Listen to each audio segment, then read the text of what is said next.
शब्द कानावर पडला की आपल्या डोळ्यासमोर सोशल मीडियाची विविध चित्रे निर्माण होतात.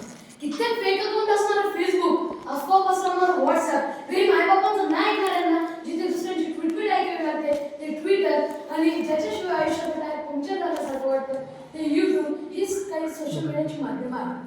कित्येक तज्ञांचं असं मत आहे की सोशल मीडिया हाच मार्ग वाढवण्याचं काम करतो, तर कित्येक बुद्धिजीवांचं असं देखील मत आहे की सोशल मीडियामुळे कित्येक युवकांचं आयुष्य घडलं.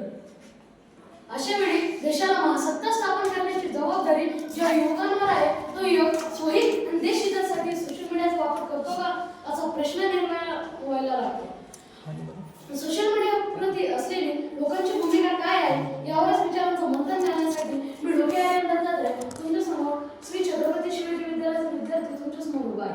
खरं तर विषयाला सुरुवात करण्याआधी परीक्षक महोदय सोशल मीडियाची असलेली सकारात्मक बाजू, सोशल मीडियाची असलेली नकारात्मक बाजू आणि सोशल मीडियाचा लोकांनी चांगला वापर करावा असं मला वाटतं.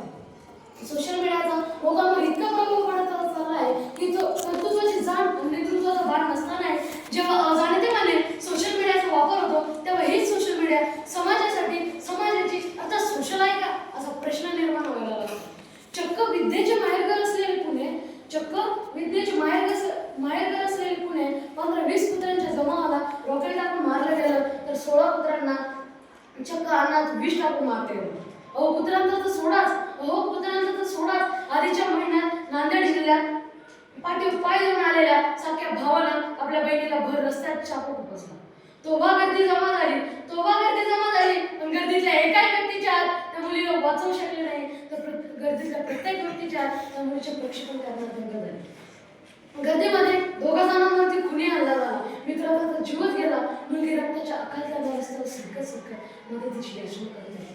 तेथेही गर्दी जमा झाली, तेथेही गर्दीतले प्रत्येक लोक त्या मुलीचे प्रक्षेपण करण्यात दंग झाले आणि तेथेही कुणी त्या मुलीला वाचवू शकले नाही. मुलीला कुत्र्यांना जाळताना, मुलीला तडफडून मारताना आणि रस्त्यावर सरकत मदतीची याचना करताना सभोवतालच्या गर्दीत मदतीचा हात दाखवून माणुसकीची जाण ठेवणारा एकही व्यक्ती तिथे हजर नव्हता. तिथे माणूस गैरहजर होता. आणि खरं तर आज सोशल मीडियामुळे गर्दीत माणसालाच माणूस शोधण्याची गरज भासते. आजच्या युवकाचं मन हे व्हॉट्सअपच्या स्टेटसला दिलेले आहे. आजच्या युवकाचं मस्तक हे फेसबुकवरती मुलीच्या फेक अकाउंटवर चॅटिंग करण्यासाठी दिलेले आहे. आजच्या युवकाचा मेंदू हा असरांसारखा भोंदू झालेला आहे. आजच्या युवकाला पबजी आणि फ्री फायर सारखे गेम तर माहीतच आहे, पण आजच्या युवकाला वयाच्या 23व्या वर्षी हा ससा रक्ताची दगदग अंगात भगत त्यांना माहिती नाही. आजच्या युवकाला सैफ अली खान आणि ऐश्वर्या रायच्या मुलीचं नाव माहिती आहे, पण आजच्या युवकाला माजी राष्ट्रपती APJ अब्दुल कलाम यांचं पूर्ण नाव माहिती नाही. मदर्स डेला सोशल मीडियावरती कमेंट टाकणारे युवक त्याच्या आईच्या टाचावर पडलेल्या भेगाने तो अंजन आहे. कर्जमाफी झालीच पाहिजे असे सोशल मीडियावरती कमेंट टाकणारे युवक त्याचा बाप जेव्हा शेतात राबतो तेव्हा त्याच्या बापाच्या हाताला हात लावण्यासाठी त्या युवकाचा हात कधीही पुढे जात नाही.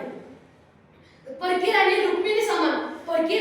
रुक्मिणी समान अशी सोशल मीडियावरती कमेंट टाकणारे युवक जेव्हा रस्त्यावरून चालतो आणि एखादी सुंदर युवती त्याला दिसते की त्याची नजर त्या युवतीकडे कधी जाते हे त्यालाच कळत नाही. तुकाराम महाराज म्हटले होते, पुत्र व्हावा ऐसा गुंडा ज्याचा तिन्ही लोकी झेंडा. परंतु आजच्या पुत्राची अशी अवस्था झाली आहे, पुत्र झाला ऐसा गुंडा ज्याचा फक्त सोशल मीडियावरतीच झेंडा. सोशल मीडियावरती झेंडा फडकवणाऱ्या युवकाचे असे विचार झाले आहेत. आहे धरून तर घे माझ्याकडून, नाहीतर जाशील मरून तर टाकतील पुरून, असे आजच्या युवकाचे विचार झाले आहेत. मला असं वाटते आजच्या युवकाचे विचार असे असायला हवेत. मी आहे या देशाचा नागरिक, समाजसेवा करीन मन भरून, भ्रष्टाचारच नष्ट करून अन्यायाचा पराभव करू, तेव्हाच स्वतःला या देशाचा नागरिक म्हणू. सोशल मीडियाचा वापर आपण चांगला केला पाहिजे. आपल्याला माहिती आहे की सुरीने पोट कापू शकते, तर आपण ती सुरीचा वापर व्यवस्थित केला पाहिजे. जर आपण सोशल मीडियाचा वापर वेगळ्या पद्धतीने करत असेल तर आपण किती मूर्ख आहोत हे आपल्यालाच कळायला पाहिजे. आजच्या लोकांनी सोशल मीडियाचा चांगला वापर करावा असे मला वाटते. जाता एवढंच म्हणतो, माणसाने माणसाचे तोडले नाते, एकाच मातेचे पुत्र जरी होते, भावाला मारायला चाकू, अरे माणसा नको त्या सोशल मीडियात पोचू, नको त्या सोशल मीडियात धन्यवाद. जय हिंद महाराष्ट्र.